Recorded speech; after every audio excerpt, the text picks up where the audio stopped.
মাথাভাঙা মহকুমা হাসপাতালে বহির্বিভাগে চুরির ঘটনায় চাঞ্চল্য। খবর পেয়ে ঘটনাস্থলে আসে মাথাভাঙা থানার আইসি সহ পুলিশ কর্মীরা। হাসপাতাল সূত্রে খবর, বেশ কয়েকটি ঘরের দরজার তালার লক ভাঙা অবস্থায় রয়েছে এবং টিকিট ঘরের একটি মনিটর চুরি হয়েছে এবং বহির্বিভাগে থাকা সিসিটিভি ক্যামেরার নিচে নামিয়ে দেওয়া হয়েছে। মাথাভাঙা থানায় লিখিত অভিযোগ জানাবেন বলে জানিয়েছেন মাথাভাঙা হাসপাতালের সুপার মাসুদ হাসান। মাথাভাঙা মহকুমা হাসপাতালের বহির্বিভাগে চুরির ঘটনায় চাঞ্চল্য ছড়িয়েছে। খবর পেয়ে ঘটনাস্থলে আসে মাথাভাঙা থানার আইসি সহ পুলিশ কর্মীরা। হাসপাতাল সূত্রে খবর, বেশ কয়েকটি ঘরের দরজার তালার লক ভাঙা অবস্থায় রয়েছে এবং টিকিট ঘরের একটি মনিটর চুরি হয়েছে এবং বহির্বিভাগে থাকা সিসিটিভি ক্যামেরা নিচে নামিয়ে দেওয়া হয়েছে। মাথাভাঙা থানায় লিখিত অভিযোগ জানাবেন বলে জানিয়েছেন মাথাভাঙা হাসপাতালের সুপার মাসুদ হাসান।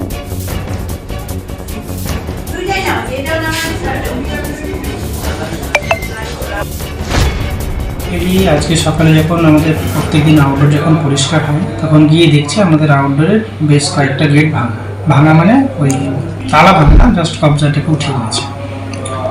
তো আমরা এরকম দেখলাম পরপর 4-5টা আছে বা 2-একটা আলমারিও ভাঙা আছে।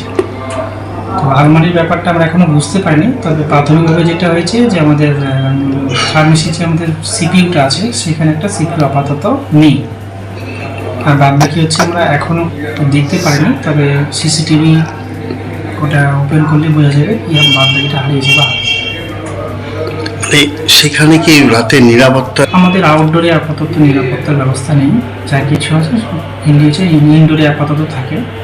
আমাদের পুলিশ ক্যাম্প বলুন বা আমাদের সিকিউরিটি বলুন, সব কিছুই আমাদের ইনডোরে থাকে, আউটডোর পোর্শনটাই থাকে। আউটডোরে প্রথম আমি আসার পর আপাতত প্রথম। আমাদের সিসিটিভি যদিও 2টো আছে, চেষ্টা করছি দেখি আরও কিছু সিসিটিভি বাড়ানোর।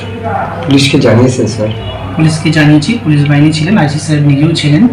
উনি কিছুক্ষণ পর আবার আসবেন, তারপর দেখা যাবে কী হয়েছে।